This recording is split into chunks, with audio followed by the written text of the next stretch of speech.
Good day, everyone. Welcome to this edition of the CEO Mastermind AI Podcast. Today, I'm super excited to be joined by a friend, a mentor, and someone that I've had the pleasure now of knowing for a few years. And you're absolutely going to love her content. Shauna Robbins is her name. She's an international best-selling author. She actually has 2 books out there, Powerful Sleep, Rest Deeply, Repair Your Brain, and Restore Your Life. And then the second one is called Irresistibly Healthy, Simple Strategies to Feel Vibrant, Alive, Healthy, and Full of Energy again. In today's conversation, we're going to talk a little bit more about probably powerful sleep. We'll talk about facts about males and females. We'll probably talk a little bit about females as well, but the impact of the lack of sleep, deeply affect both genders, if you will. And she does have a signature program. It's called Rest and Reset Academy. It's an online wellness program for both men and women, which will be the topic today. We're a little bit more focused on women's facts today. But it's all about those who want to reset their sleep and kind of take back their health, create some healthier habits. And we're going to talk about some tips and tricks today. And before we get to Shauna, she's also a board-certified health and wellness coach, and she's a graduate of the Institute of Integrative Nutrition. She herself has a powerful story. She has a powerful story of her father. I think this will be a fantastic podcast. And if you're listening to this on podcast, you can also head over to the YouTube channel to see some of the slide decks and watch our conversation as she shared the story. So without further ado, I will pass it on to you now, Shauna.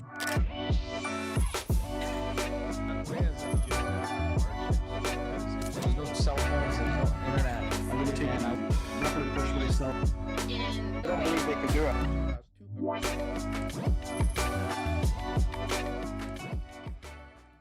Thank you for having me. Can you talk a little bit about your journey and a little bit about your dad's story? And then maybe we can kind of get into some of the content around the power of sleep. And, sometimes I'll speak to myself, speaking to hundreds of entrepreneurs. There's this thing out there, sleep, and, you can just go on 4 hours and, oh yeah, don't worry, I can function on 3. And it's almost like a bit of a ridiculous badge when you step back and think about it. But I think what people don't realize is you might get away with that when you're younger, right. But the effects of inflammation and some of the things you talked about with brain fog and all those, like the effects are not made up. This is science. This is proven. This isn't some hypothetical things. Well, maybe this, maybe that. Like we see this throughout the world. Can you talk a little bit about? Yeah, I think the comment I hear the most is "I'll sleep when I'm dead." I don't know if you hear that, but I hear that from a lot of entrepreneurs. That's my brother. Yeah, he's probably listening right now. He said that this weekend. He's like, I got a billion years to sleep when I'm dead. I'm like, no, dude. Like, yeah, you gotta sleep to be high function, high performance. And so the joke to that is like you will die sooner if you don't sleep. So you will create your own destiny in that. So I highly recommend that you sleep to stay alive. Because without sleep, every single aspect of your body and your health and your wellness is impacted in a negative way. My first book, you touched a little bit on it, Powerful Sleep, was actually a tribute to my father. So my father was a serial entrepreneur. He would create companies, build them, sell them, move on to the next. And it was his passion. So I was raised in a household where the mindset was always, just try. Just do it. It's okay to fail. It's okay to, put yourself out there and not succeed and learn and move forward. And I loved being a part of his businesses and I loved being around his mindset. He was such really my North Star. I was working with him. I was running his PR campaign for his 3rd company and working in his marketing department. And he called me into his office and he said, hey, Shauna, can you take a look at these emails? Because, they don't look right to me. And I said, well, why don't they look right, Dad?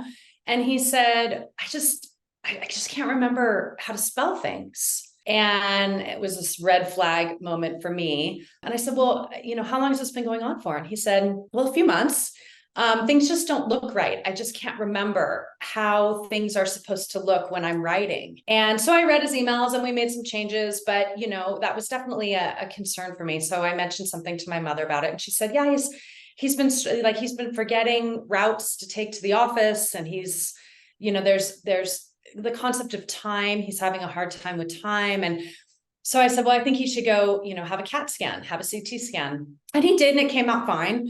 And he went to his doctor and had his blood work up and, everything came out quote unquote fine. And so it was about, then the chronic napping started, where he was unable to get through the day at the office. He would have to lay down on his couch and take a nap at about 2:00. Which he was very proud of his power naps, but that was actually, these were all signs of impaired cognitive ability. And so finally, when he was getting ready to sell his company, he started struggling reading financial balance sheets.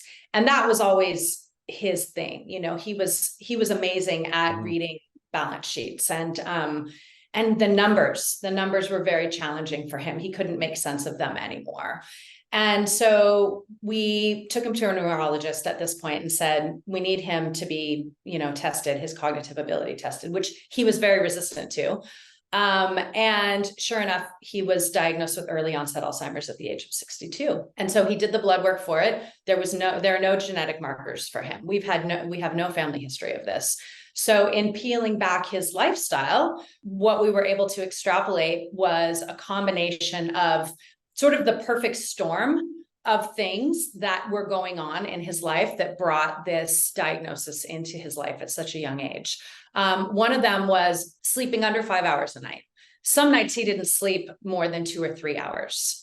Some of that was brought on by the fact that, he would fall asleep really easily, but he couldn't stay asleep. And so when he couldn't stay asleep and he would wake up at 2 or 3 in the morning, he would get up. He's like, why would I just lay here? I'm wide awake. I might as well be productive. He would check his emails. He would read the news. He would get up and be up at 3:00 in the morning, as opposed to trying different tactics and strategies to be able to stay asleep all night or get himself back to sleep, which is what I work with a lot of my clients. A lot of women struggle with this, especially once they hit perimenopause and menopause, is this ability to fall asleep, but then not stay asleep all night. And so, especially if you have your phone next to you in your room, or you have, a light on, or you have somebody that's waking you up, or even you just have anxiety, worries, thoughts, stress. If your cortisol level is too high, you won't sleep for, the 7 to 9 uninterrupted hours that the brain needs to have. So that was a huge piece of my father's illness. Then what happens when you become sleep deprived is your body craves glucose. It craves carbs and sugar. He always had a box of cookies in his desk drawer at the office just to keep him awake.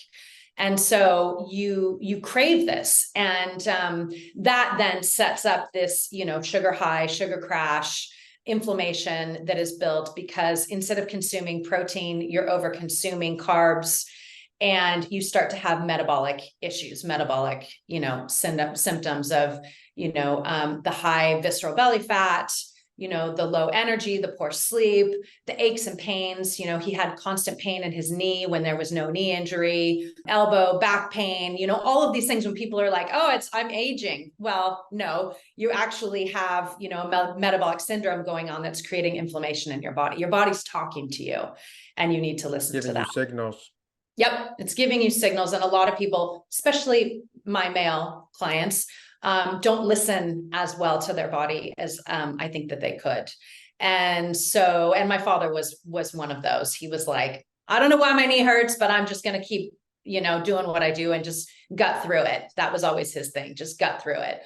And, the next thing is stress reduction, right? It's like, if you don't have a stress reduction technique in your day, every day, exercise, meditation, walking your dog, being in nature, whatever it is that something that you can commit to doing 5 to 7 days a week that really takes the edge off, that doesn't include alcohol, watching Netflix all night, doom scrolling on your phone, all of those poor ways that we try to sort of decompress ourselves and disconnect from the things that are causing stress for us.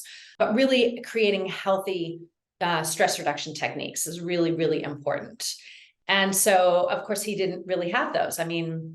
Short of playing golf with his friends on the weekends, which was a great stress reliever for him, or meeting his friends for coffee on Saturday morning, for him, having that social connection is really important. And for a lot of CEOs that feel like they're on an island all to themselves, having an organization that they can connect with through, like for him, it was YPO, or the university that he was an adjunct professor at, and meeting with the students. Any of those types of social connections are big stress relievers. So, but there just wasn't enough of that in his life, because, as you know, when you're leading an organization and everybody is looking to you to be the leader, you have a lot of stress on your shoulders, and it can be a very lonely, position that you're in. That was definitely something that he didn't have. And then, the final piece for him really was just the lack of exercise. In his generation, let's see, if he were alive now, he would be 78. And so in his generation, sort of the thought that going to the gym was something that was more of a vanity play and not a health thing. Not a health plan. Mm-hmm. Yeah, like even playing golf, he would ride in the cart. He wouldn't walk. It was not really done. Like real guys didn't really exercise. You just did that because you just wanted to look a certain way. He didn't recognize the health benefits to that. And so that mindset really didn't help him. So when I went back to, when he finally sold the company and we stopped working together, I decided that was a great opportunity for me to do something that I was always passionate about and didn't have the opportunity to, and that was to go to nutrition school. In going back to school and learning all of these things, lifestyle pieces, I was able to help him, and he lived for 12 years, which is really amazing, with an Alzheimer's diagnosis. So he had a much better quality of life. He had a much longer life. He was able to travel to Cabo 6 years into his diagnosis and see my brother get married and walk him down the aisle with my mother and be there when my brother's child was born and hold the baby and be in the hospital, and, things that other Alzheimer's patients couldn't do. At the end, he had really lost the ability to have any kind of speech or reading or writing. But he still had his memories, and he still knew who we were, and he was so loving. And it was just, it was hard to say goodbye to him, but there was so many wonderful lessons. And I really feel like my work and my work with executives and my work with entrepreneurs and my book, everything is promoting and creating a legacy that he's provided. So it's all about, building a successful life, not only just building a successful business, but building a successful home life and building a successful, life where you take care of yourself and you show up for yourself, and you don't just show up for your employees or your children or everyone else. You have to show up for yourself. Thank you for that great story and it being a source of inspiration. I think to your point, like a lot of high achieving males and females in executive roles, and even not, like just it's Connor Carrick is a friend of mine. He's an NHL player. He has his podcast, and he said something, it was about a year ago, that really hit me. And I, as I've gotten a bit older, I've been a little bit more intent in terms of my like I've always done for my annual blood work and all that sort of stuff. So I know maybe more very higher level of mindfulness. Mindfulness. That's the word that my brain could have come up with. But what he said and really struck me, and something that I repeat, but it's just what you said about your dad, right? Because he saw something to this effect, I'm paraphrasing, but essentially you can't outrun or outmind bad biology, right? And so for me, and I would definitely be one, just put your head through it and go through a mountain if I had to, kind of thing. Like it's just have that mindset, which could be so great and so powerful to get through so many things, that the unwillingness to quit, the willingness to commit and see through your dreams, your goals and whatnot. But I think as we get, and it's never even mind as you get older in your 30s, 40s, 50s, it's like it actually does start when you're in your 20s and 30s, building your habits and practices. Like I have better practices now in my 40s than I did when I was in my 20s. Like when I was in the high school, I'd smash 2 pieces of pizzas, like no big deal. You could say, yeah, you're a teenage boy and you burned it off. True, but I could have did something else with that energy, right? I could have not had 2 slices of pepperoni pizza, which went down, or 2 12-inch subs. Like, I was slightly overweight, not a lot, but I had good metabolism. But as you get older, that works against you. But I think it's the importance of that mindset to realize, use that type of mindset, but put it towards your health and establish your goals for your health. To your point, when you talk about certain sleep, I need a certain amount of sleep. I need to get X amount of, exercise minutes, and use that mindset. To your point, it's a beautiful thing that at least your dad was able to be there for some of those key moments. To your point, that through the power of nutrition and your support, it's funny because my wife went through all her cancer stuff. The hospitals talked about nutrition. You can't do this. You can't do this. Oh, by the way, here's some Jello. And I'm like, Jello is really not nutrition. You should be talking about other things that are actually food and not chemicals and sugar. So sometimes even our medical system in the Western world isn't always in tune with what actually works. And I think that's the importance is even like sleep. Like, one question I had is like, what is considered high quality sleep? Like sometimes people think, I don't know what people think. I've heard every explanation in the book, but like, how do you define high quality sleep? Well, I don't define it, but it is defined as 7 to 9 uninterrupted hours every night. 7 to 9 uninterrupted. And uninterrupted is not getting up to use the bathroom, not getting up to let a dog outside, not getting up to check your phone. I mean, it's normal to wake up between the sleep cycles, but you should just roll over and go back to sleep. I coach with so many women, especially that are like, oh, I get up 2-3 times a night to use the restroom. And it's like, that's not normal, first of all. And second of all, that's a sleep sabotaging strategy. You need to look at your hydration during the daytime hours, not in the evening hours. So there's a lot of ways when I work with people that you can take a look at what the issue is, and then you can backtrack it and peel back and look to see where the unhealthy habits lie. So then you can replace those with something better. You can really level up. And usually it's just kind of a small tweak. It's not anything that is this massive groundbreaking lifestyle change. It's just making these small but powerful changes in certain aspects of your day that can really optimize your sleep at night. One of the ones that I heard, let's see what you think about this, but the 3-2-1, so no food 3 hours before bed. Yep. I think the 2 was no liquids before Yep. bed. I think it's 2, and then 1, no screens, like not even TV. Like you kind of right. go read a book, and it's even supposed to be that. no overhead lights either, because all the LED lights have blue lights in them, which is really challenging because LED lights are everywhere, absolutely Now they're everywhere. everywhere.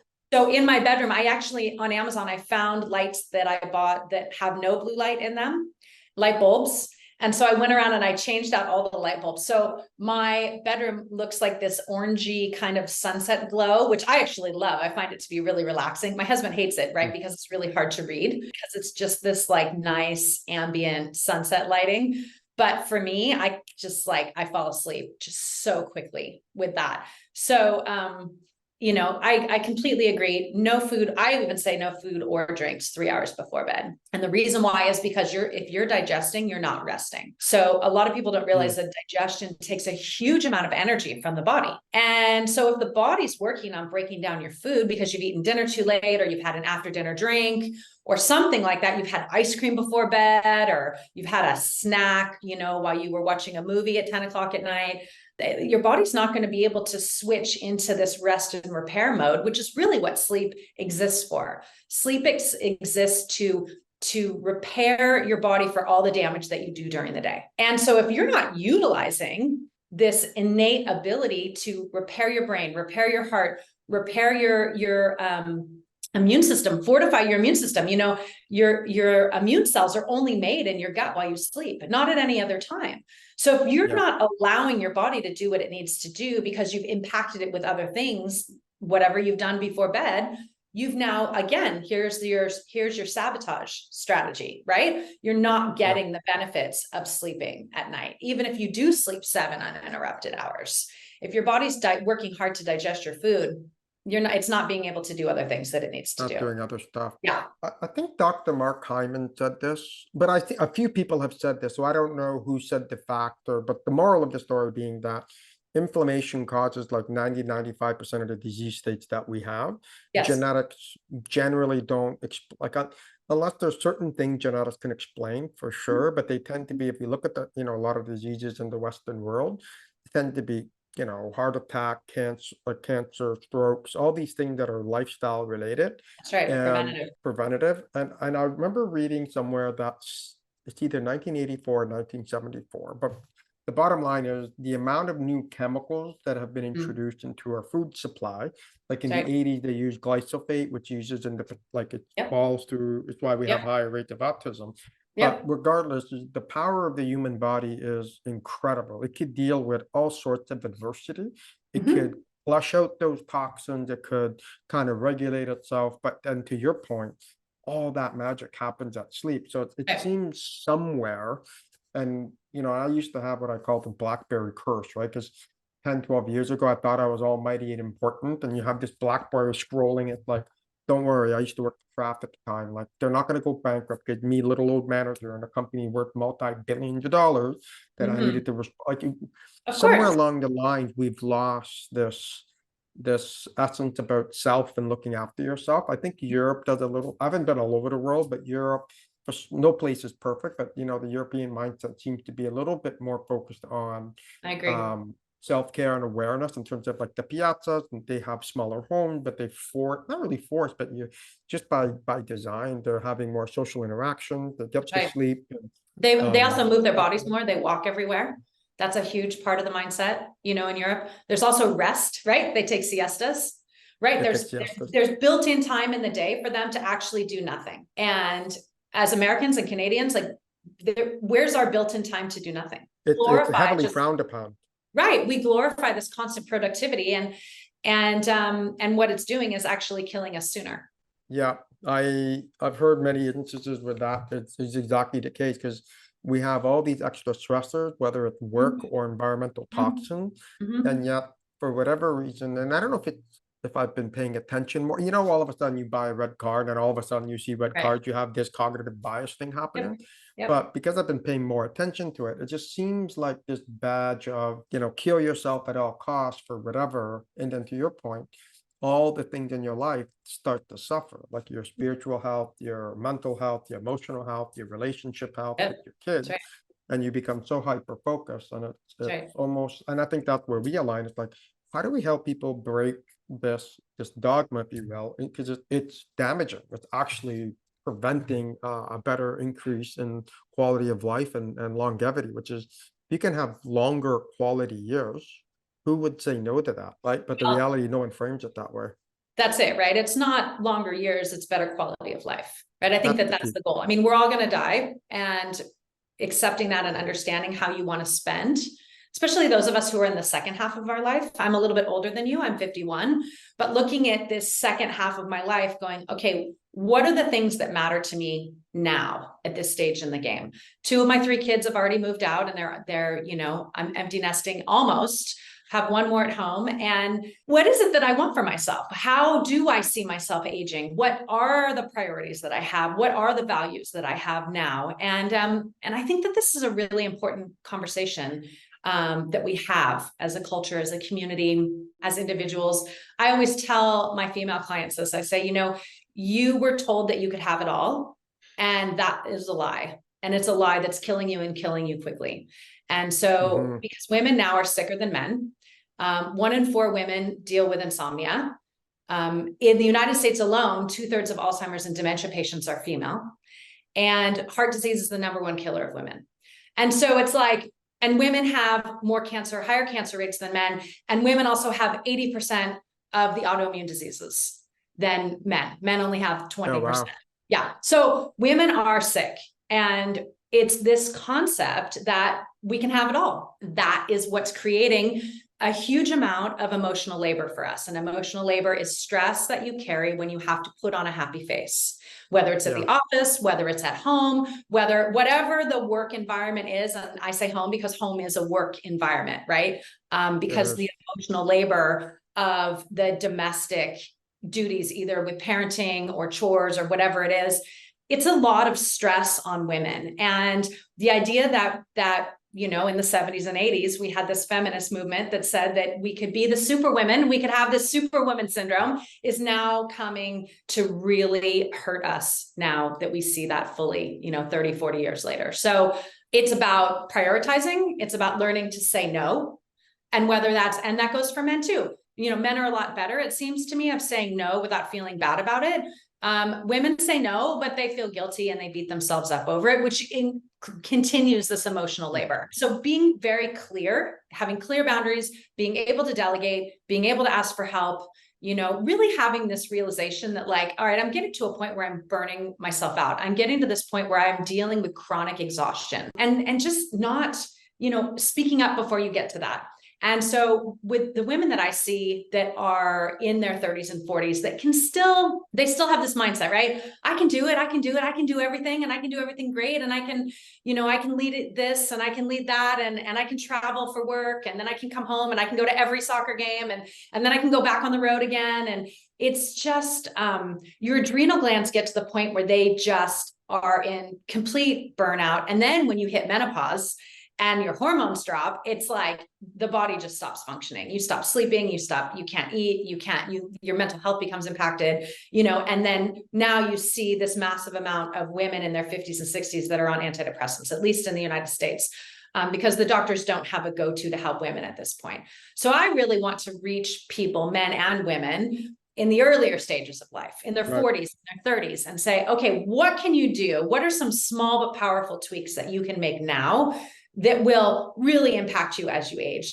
Figure out where you want to end up and then work backwards. I think it's and I'll go back to what you said earlier about the emotional labor. I think people don't, like, even myself as leader, I wear the fact that people jobs, and most leaders wear they wear the P&L certainly, Right. but they wear that people are counting, or people need to pay their mortgages, their payments, sometimes economic times. Yep. That My father was no different. He was exactly like that as well. I think to your point, though, even from the female side of things, I think this is where it's important, because I don't know what percentage of the studies or whatnot. I think it's a disproportionately high versus the population base, but most studies are done on males. They're not done on females. But yes, we're all equal as it relates to our rights and all these, but we're not equal genetically. Like, we're literally wired differently. Males have a 24-hour hormone cycle. Women have a 28-day. Like, we're not the same, right? So the biology is actually, women lactate, men don't. Like, we can't give birth, women could. Like, it's just the way things were created. But I think understanding how stress and this emotional labor affects the two different systems, because essentially that's what they are. They are two different systems, and they do manifest differently. So it's interesting that you say, I just didn't know some of the things you just mentioned in terms of the percentages that females over index in some of the disease states.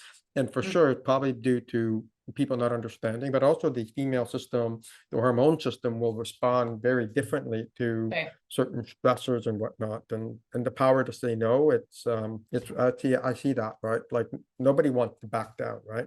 Yeah, it's very challenging. And I agree with you, emotional labor is damaging to both genders, but you do see it because women tend to carry the emotional labor at home as well as work. So they have sort of the double jobs. The second shift is not a joke. It's a reality for millions and millions and millions of women. And the fact that there's no break from this stress is what is actually leads to heart disease being, the number one killer of women. That's why it's the silent killer, right? Because the impact on the heart, there's been plenty of clinical trials that have shown the degradation of women's coronary arteries from the amount of emotional labor that they carry. And that's when you see a woman, it's so unfortunate, that's in her 40s or even 50s, goes into cardiac arrest and has a heart attack. You hear about it from men sometimes, although men tend to have the emotional labor from them tends to be similar to my father.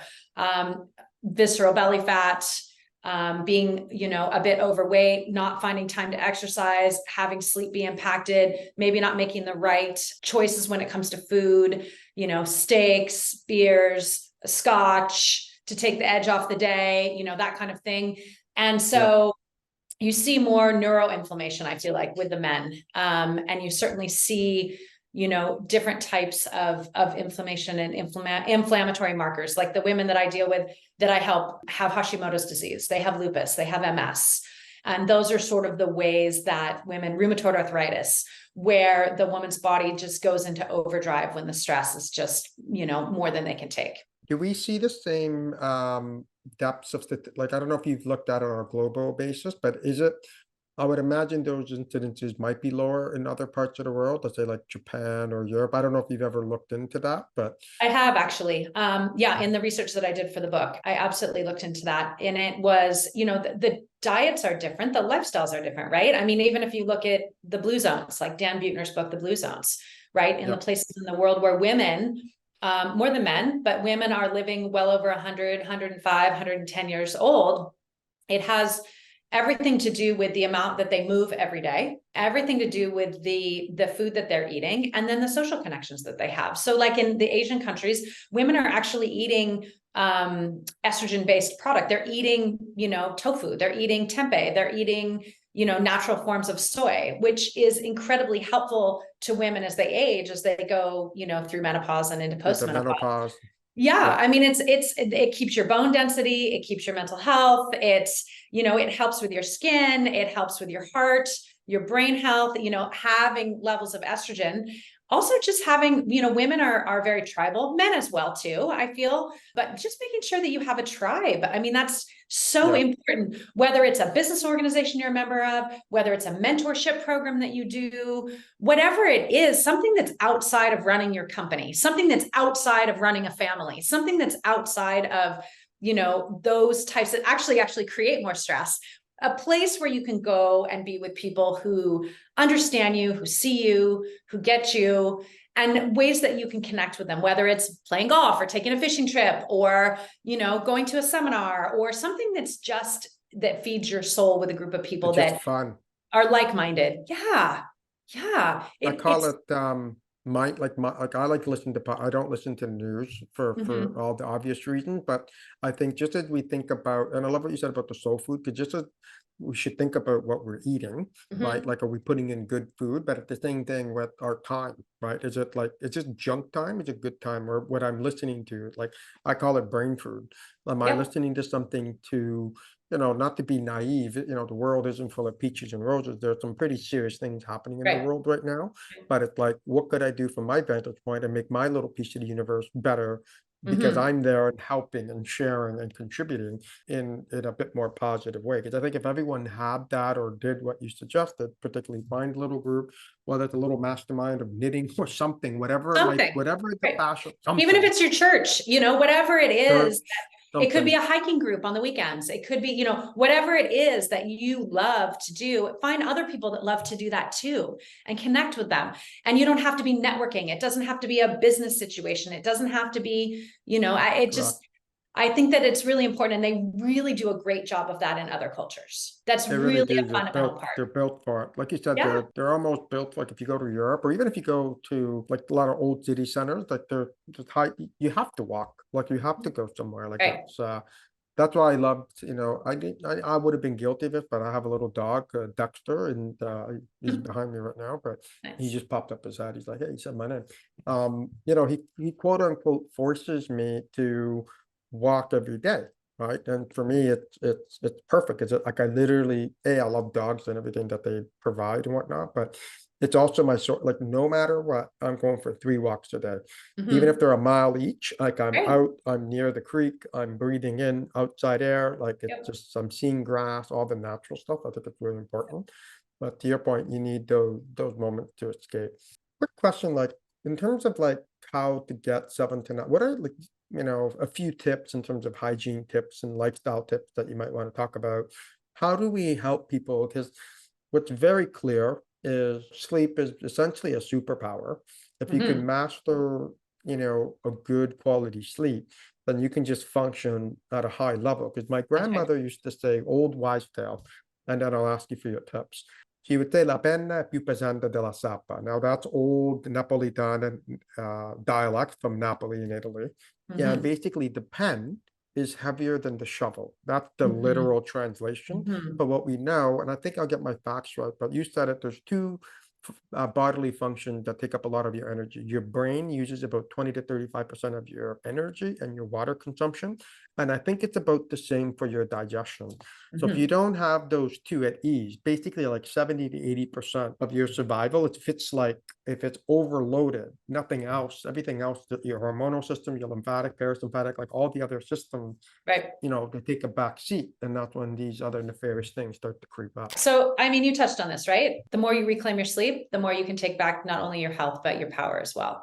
Here are my top 5 sleep hygiene tips. So again, we touched on this, turn off the blue light, recognizing that there's blue light pretty much in everything, your television, your e-reader, your phone, your overhead lights, like everything has blue light. And now that we're in the winter months, right, we have our lights on earlier. So we're getting even more blue light than we would in the summertime. I mean, there's some that comes from the sun, but obviously if you are, especially in Canada, you're more north than I am, but when you have the longer days, right, the sun naturally diminishes in blue light as it gets closer to the horizon, and you get more of the red and yellow lights. And so that makes your brain, it tells your brain that it needs to make more melatonin. And that's just a natural process that humans go through. And so in the winter months, you see people that are really impacted by like seasonal disorders and things, because they're not getting the normal amount of sunlight that they need. And then they're getting all these overhead lights that are all around them all the time. The amount of blue light is just too much. It overloads the system. And then the sleep becomes completely dysregulated. And then from that comes mental health issues and illnesses and, all sorts of negative things that are impacted from that. Yeah. So do whatever you can to turn off the blue lights. Obviously, it's hard to walk around your house and turn off all the lights, but I really try to keep as many overhead lights off as possible. And definitely turn off your TV, turn off your phone. I don't charge my phone in my bedroom. I keep it in the kitchen. I always recommend that people keep their phone in a different place. And certainly if you need it for an alarm clock, if you're traveling or whatnot, turn it over so that the light doesn't wake you up. Just the noise wakes you up, or you put a t-shirt over it or put something, it's like, so you don't get the light. It's really important. Actually, what I didn't know, your phones, what I do is I do have my phone near my bed, but I turn it upside down so that there's no lights coming through. Right. And what they say to do it is put it into airplane mode, because when you're on cellular, I think it pings the local tower 900 times a minute. Oh, wow. So if you think something's, so it pings like 9, and this was a study that was done. Wow. The U.S. military did it, and they did it on male skulls, and again, most of the studies are male skulls, right? So usually male skulls tend to be a bit thicker than females or children, so they might. I won't comment on that. Yeah, well, I know we are thick-skulled. It's true. I know you can beat me up. I get it. My wife reminds me once in a while, so but I'm pretty well behaved most days. But the point is, and even I almost always forget them, but I misplaced them, but I found them here. I have blue light glasses.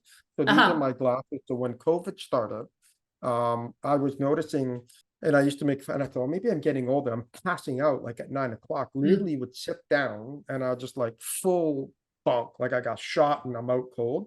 But what I realized, it was the blue light. Yes, it was giving me real fatigue. And so I think now in most developed countries across the world, the whole remote work and the whole screen time, like you're also missing that interaction. So like I've got a 32-inch monitor in front of me, just blasting blue light at my face all day. Right. Which is why I got, I have a very, very light prescription, but I wanted blue, like you could see the purple tinge on it, a little bluish purple. I noticed after about 2-3 weeks of that, it really made a difference. I wasn't, I was tired, but that was tired because I was busy on doing stuff, but it did really stop blocking things. It made a huge difference for me. And it wasn't placebo. I was like, I didn't think it would work, to be honest with you. I thought, no, this was just whatever, but I'll try it. We don't have to lose. Well, I had everything to lose by not doing it. Right, well, I think the blue light glasses are great. I actually don't have a pair, but I do have clients that really, really enjoy them. So that's super. I'm glad that they worked for you. And again, that could be a very small lifestyle tweak that somebody might make that will make a big difference for their sleep. So maybe right now they're getting 5 or 6 hours, but with the blue light glasses, they can get 7 or 8 hours. It's worth trying, right? For the $30 or $40 or whatever they are, why not give it a try? Yeah. And if you have prescription coverage, like I do, you can get them built in right in your regular prescription. So I only wear these when I need to wear them, and I don't wear them any other time. I'll never wear them outside because I want to try to get as much natural elements into my body. But in my instance, it did help. And I know there's many others, but like you said, different people have different levels of sensitivity.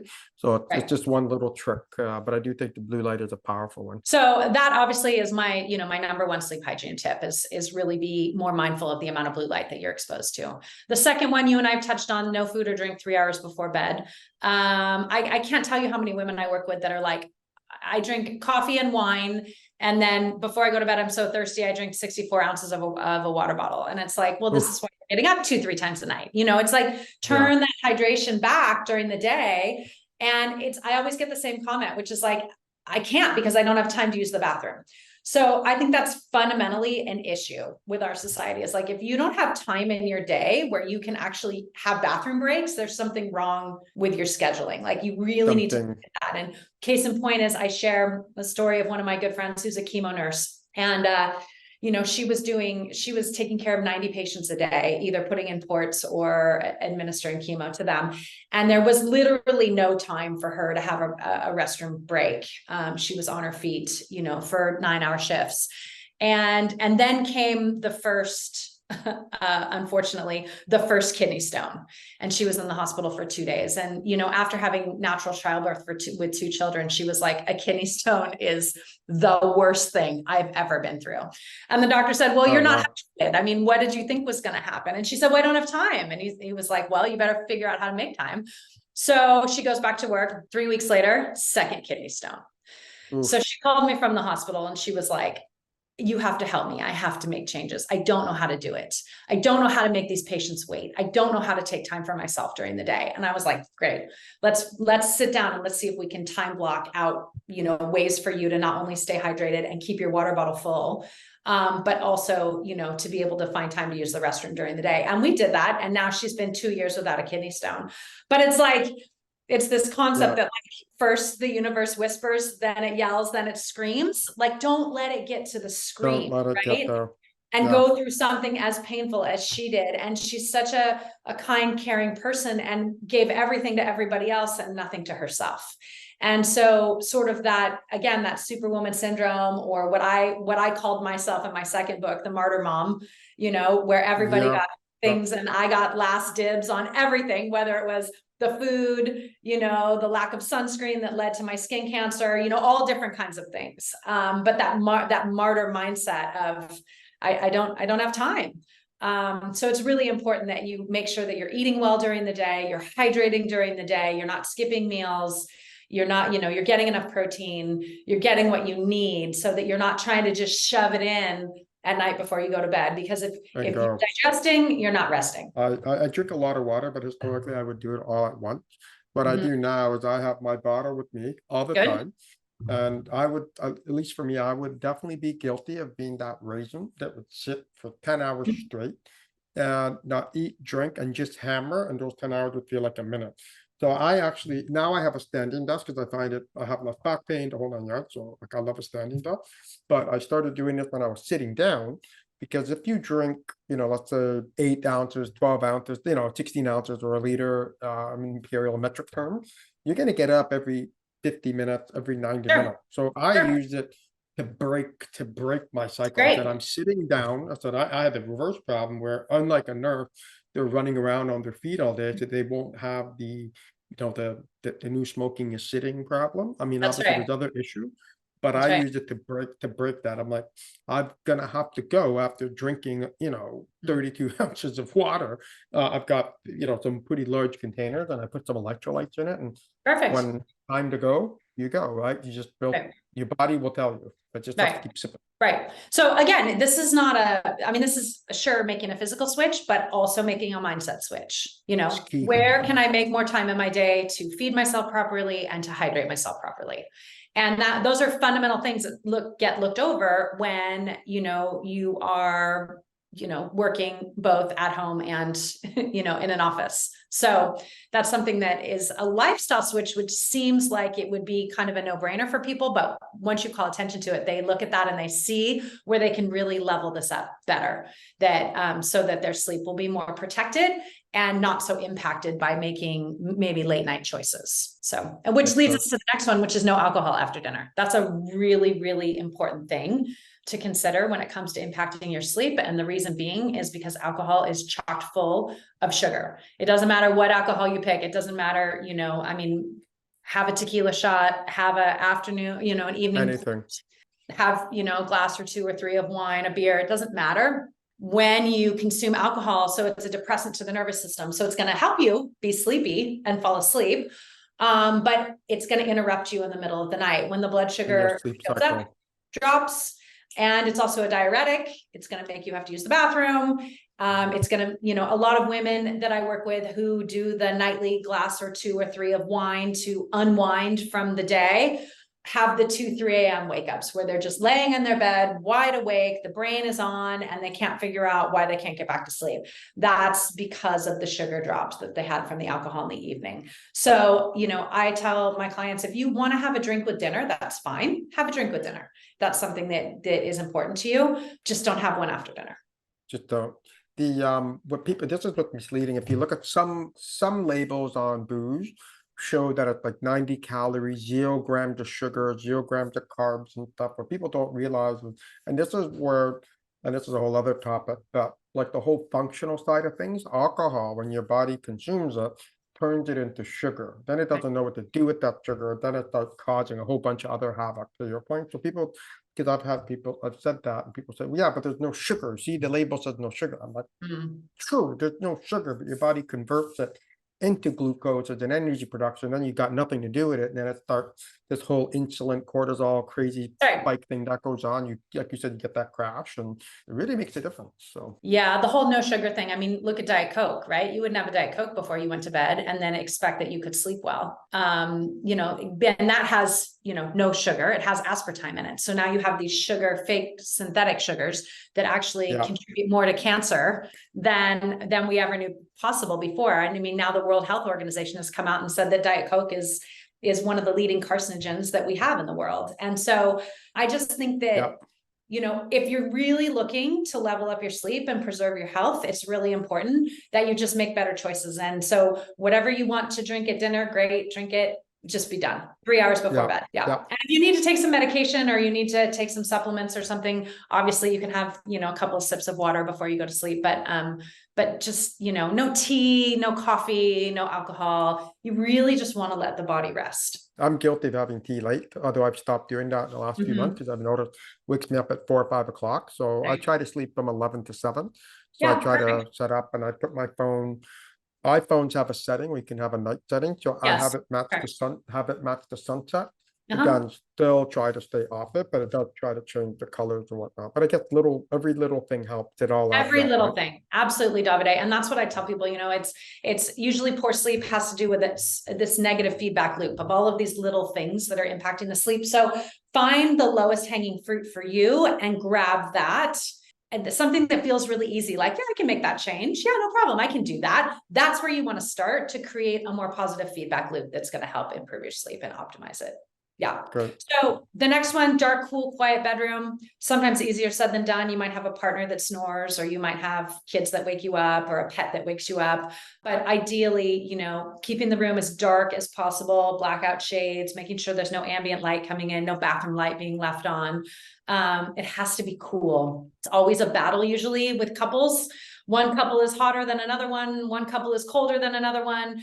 I always tell women, if you're hotter than your partner, it needs to be cooler. If they get cold, they can have, an extra blanket that you can put on one side of the bed, or have a weighted blanket that they can use, or, something else. It's like, find a way to negotiate in your relationship so that the room can be dark, cool, and quiet. I mean, if you need to use earplugs, use them. If you need to use a white noise maker, use it. It's just really important that you advocate for your needs, so that you get a great night's sleep. And you know what? In the end of it, your partner will thank you for that, because they really need to have more sleep too. And so if you're taking care of yourself, you're actually you're actually taking care of everyone. Everybody. So speak up and really create a bedroom that becomes a sleep sanctuary. Don't have a TV in there. Don't charge your phone in there. That's a really, really important thing. And then, I always say, like in my book, I say that your room should really be, if you consider it a sleep sanctuary, it should be for 2 things, either sex or sleep, nothing else. Nothing else should go on in there. You shouldn't be working in your room. You shouldn't be taking Zoom meetings in your room. It's like, nothing. You shouldn't have workout equipment in your room.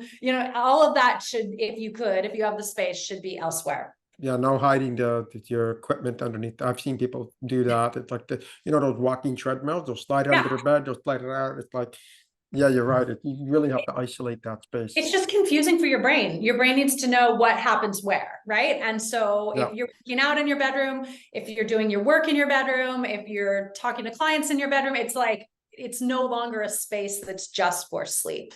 And so really having a space in your home that's just for sleep is really important. Easy said, but I know a lot of people don't do it properly.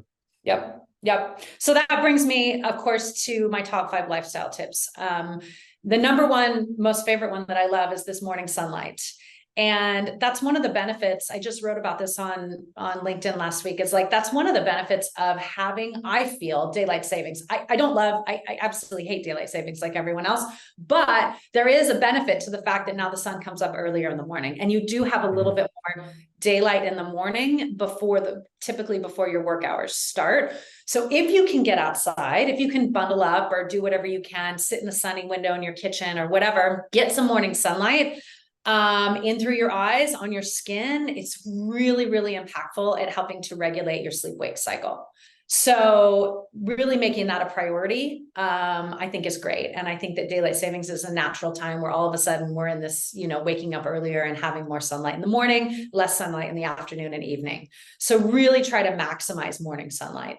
Really important for the body. Exercising 5 to 6 days a week, that was something my father never did. That was something that a lot of people don't see as value for their health, but exercise has been proven. I mean, if you could take a pill for what exercise provides for your body, people would do it. It would be the number one best-selling drug on the market, but it's not possible. You actually just have to do it. And so do the work. You do. And I always get the question, okay, Shauna, what's the best exercise for a great sleep? And I always respond with the same answer, which is whatever you love that you can commit to doing 5 to 6 days a week is the best exercise for sleep. That's the best. Yeah. It's the best. There's not it's not a one size fits all, right? It's just that you have to love it and you have to be able to commit to it. And that's what makes it amazing for your sleep. Consistency will drive the longevity, right? Of your sleep, your habits, the whole 9 yards, right? If you're grudging, then you won't do it. You'll do it. It's a typical fad stuff, right? People focus on, actually, you just said it, because someone said, what's the best? You'll come up with get the best advice you give. It's whatever you like that works for you. Most people will try to jam their view down your throat. Well, no, you have to do calisthenics. No, you have to do this. And maybe that's true for them and their genetic makes up and people like them. That's but right. If it's not something that connect with you, because we're all genetically wired differently. We'll have different likes and needs. You just got to do something, right? That's right. Got to do something. Got to do something you like. I don't care if you're jumping on a trampoline with your kids. I don't care if you're dancing Zumba in your living room. Doesn't matter. You have to do something 5 to 6 days a week that you love, that you can stay committed to. Plain and simple. Yep. All right. Eat whole, real foods, right? You think this doesn't have to be said, but it really does, because unfortunately, because we are so busy as, business leaders, as entrepreneurs, as CEOs, as moms, as dads, as people, right? We run around just trying to be productive in every single aspect of our life. That means that we tend to lean towards foods that are just convenience based. And those foods are going to be ultra processed, right? It's going to be the egg bites from Starbucks, or it's going to be, a smoothie from Jamba Juice, or it's going to be, something that's processed, something that's not real, a salad from Trader Joe's, something from Costco that you can just throw in the microwave or in the oven because you're exhausted and the last thing you want to do is cook. And so on Sunday, who wants to meal prep, right? It's like Sunday's a day off. You don't want to spend your time shopping and prepping for the week. And I get that. But if you're not eating whole, real foods during the day, then you can't have a steady glucose level. You can't have stabilized blood sugar. You're going to have metabolic problems, and that's going to impact your sleep at night. So, and also if you're not getting enough protein during the day, that's going to impact your sleep at night. So really making sure that you're eating whole, real foods is really, really important. That's a big lifestyle shift that I really encourage people to make wherever they can make it, to try to really build in, whether it's leftovers from dinner the night before, whether it's, like I always say, cook once, eat twice, like whatever you can do to have an option to have whole, real food during the day is really important. I said, I'm sure you don't have any trouble with that, right? No, yeah. I think one thing with the whole food, sometimes people don't know, like, what does that mean? Basically anything that changed from its original state. Foods that come from the earth, that are not in a can, not in a bag, not processed, not wrapped in plastic, just food in its original state. Lucky of being Mediterranean, both being Italian, whatnot. Like I eat salad out of my parents' backyard. Like it just tastes so different. Like it produces for like like my brother, my sister, myself, and like we eat off the land, quite literally have a salad every single day with olive oil, that sort of stuff. And even olive oil, not really processed, but it kind of is, but still natural, taking an olive oil and squeezing it, right? Yep. Versus, and you have to get quality because sometimes they'll say You do. 100%. Some of them, they Yep. give you, they'll mix it in with canola and some That's other right. process. You have to really be careful to make sure that it's like crushed olive virgin oil, which actually, provide good polysaturates and stuff like that Right. for your body. Right. But yeah, that's basically what you got to eat. What Yes. that picture says. Yes, you really have to eat the Color. way your grandparents ate. And you know what? If you don't want a cold salad during the wintertime, great. Make yourself some soup. Have something warm. Sure. Make yourself some roasted veggies and some protein. No problem. There's all sorts of warm soup. You can just blend it together. Yeah. If you want to eat seasonally, that's fine. For me, since I'm in California, it's still warm outside. So I can make myself a smoothie in November or December. That's okay. Or have a salad or, but for others, maybe that's just not something that their body craves, and that's fine. You can still eat whole foods without having to eat ultra processed foods because you're quick and on the go. And even if you just limit your ultra processed, your Starbucks stops, or your donuts or your bagels or whatever it is, even if you just limit it to a couple of times a week, and then you just really focus on leveling up your nutrition for those other days, you're really going to see an impact in a positive way in your sleep, and just lowering your inflammation levels. All of a sudden, those aches and pains that come when you age, will start to disappear, and you'll start to feel better. Remember, I think it was Brendan Burchard, but I've heard a few people say it too, but you don't have to wait 6 months of eating like this to feel a difference. About a week. Yeah, So a week to 2 weeks.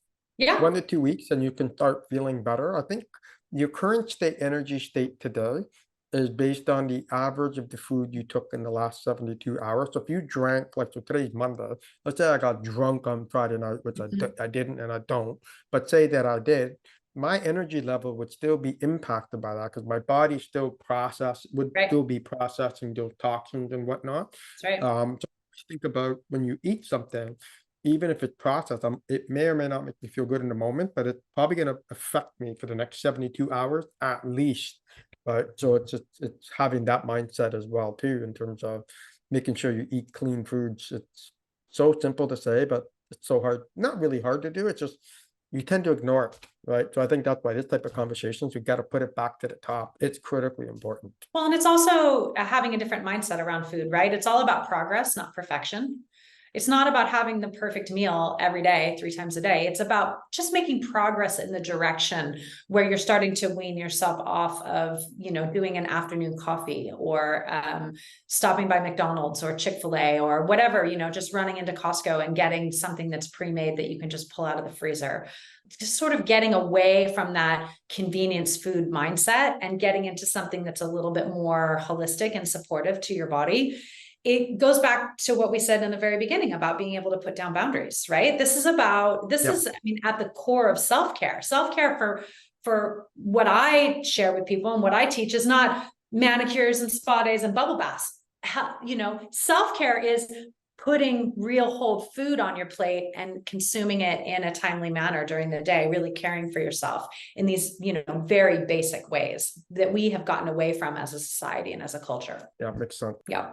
So the next one is finding ways to manage your stress. Again, it's like exercise. Exercise could be a great way to manage your stress, but maybe that doesn't quite do it for you. And maybe you need something else. And so that's when I teach my clients to use other stress reduction techniques, whether it's meditation, whether it's stretching, whether it's box breathing. I absolutely love the box breathing that, the military uses, Navy SEALs use before they go into battle for stress reduction. It's wonderful.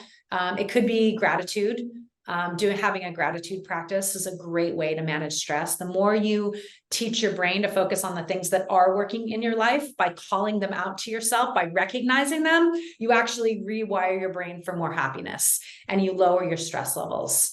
Walking your dog, playing with your dog is a great way to manage stress, right? Yeah. Getting out in nature, spending time with a pet. You build oxytocin up when you're cuddling and snuggling, either with a pet or a partner or your children. Those are all great ways to manage your stress. My daughter, my youngest is 10, she, one of her favorite things to do is to color in one of those adult coloring books. And so I always sit with her and I say, let's color. And, we don't talk, we don't really share, but we color for 10 or 15 minutes. And I feel so much better. I mean, it's not Sure. something I could do on my own, but I love doing it with her. And so there's so many little things that you can do to help manage your stress. Listening to music, that's a great one too. I have a lot of clients that love listening to music to just de-stress. It's so much better than just pouring yourself a drink or just turning on your television or just mindlessly scrolling Sure. through.